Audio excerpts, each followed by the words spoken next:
Kkooti ya Twitter wange ekubirizibwa Omulamuzi Lydia Mugamba olwaleero ewadde ensala yayo mu musango ekitongole ekitwala bannamawulire ki Uganda Journalist Association gwe baawabira ekitongole ekirondoola emikutu gy'ebyempuliziganya ki Uganda Communications Commission nga bawakanya ekiragiro eky'okuyimiriza n'okuzza ku bbali abakozi ku mikutu gy'amawulire egy'enjawulo olw'ebigambibwa nti bayita we baalina okoma nga baweereza amawulire ag'omubaka wa Kyaddondo East Robert Kyagulanyi Ssentamu bwe yali agenda ekibuli. UCC yalagira abakozi abamu okudda ku bbali banoonyerezebweko abawujja kwe kugenda mu kkooti nga bagamba nti kulinnyirira ddembe lyabwe. Oludda lwa UCC lukiikiriddwa Pleader waabwe Abdusalaam Waiswa ate oludda lwa bannamawulire ne lukiikirirwa Aaron Kiiza nga bano bategeezezza omulamuzi nga bwe bali abeetegefu okuwulira ensala okuyimiriza ekiragiro kino oba nedda. Okusinziira ku mulamuzi Mugambe, UCC yakola nsobi mu kiragiro kino kubanga singa kwali kwekengera nti amawulire gano gaali gasobola okutaataganya ebyokwerinda, poliisi ye yandiroopye omusango guno so si UCC.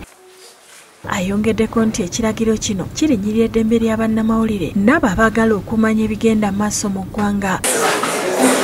Wano wasinzidde okuyimiriza ekiragiro kino era nakkiriza okusaba kwawuja ne bannamawulire okutuusa nga okulira omusango omukolo guwuliddwa era ne gusalwa.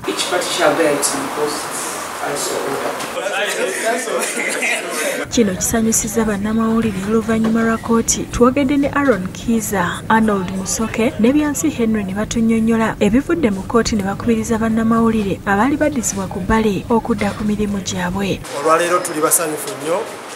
Kkooti etaddewo envumbo egambye nti UCC terina kugoba munnamawulire yenna okutuusa nga omusango omukulu guwuliddwa. This was a very happy day for human rights in Uganda, for media freedom.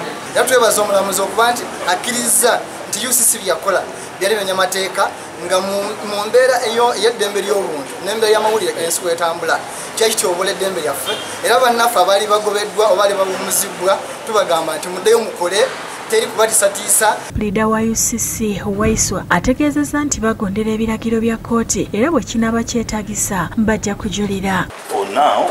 Tujja kukanya n'ekiragiro kya kkooti tulina buzibu tunasalawo kwapiiringa nakyo tujja kutegeeza naye nga fonawo ekiragiro kya kkooti. Ssenfuma Joseph Innocent yakusakidde eggulire lino ku lwa Bukedde TV.